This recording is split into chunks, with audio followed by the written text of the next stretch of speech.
Good morning everyone, मैं doctor Amit Kumar Jha, arthroscopy and sports medicine specialist. जो हमारे पास पेशेंट आते हैं उनमें दो कॉमन प्रॉब्लम जो भी इस पेशेंट को लेके आते हैं, one of the commonest I will say कि हील पेन होना एंड सेकंड इज़ द घुटने की पेन होना।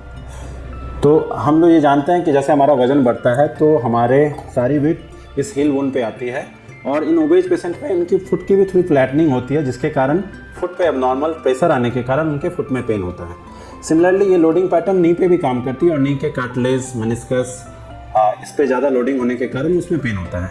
ठीक है, और जब इन पेशेंट को हम बोलते हैं कि चलिए आपका ये पेन है, वेट लूज़ करिए, एंड दे टेल कैसे डॉक्टर साहब हम चल नहीं पाते हैं, चल लेते हैं तो दर्द करता है, तो the other way of weight losing की डाइट ये, डॉक्टर साहब मैं तो एक ही रोटी खाती हूँ या एक ही रोटी खाता हूँ।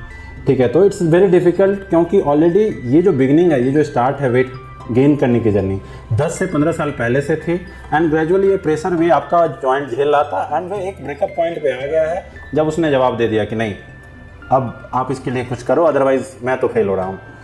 तो हिंदी में एक कहावत है कि जाके पाँव ना फटे विवाही, सो क्या जाने पीर पर आई।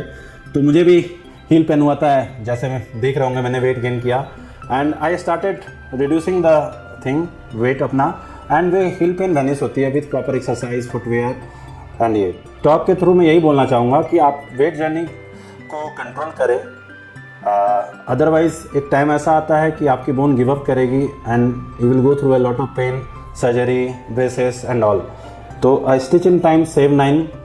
तो आप अपनी वेट की रेगुलेट करके रखिए, अपनी BMI को कंट्रोल रखें, अपनी स्लीप पैटर्न ठीक रखें, मसल स्ट्रेनिंग एक्सरसाइज करें, सो दैट कि आपको ये प्रॉब्लम को झेलना ना पड़े। Thank you.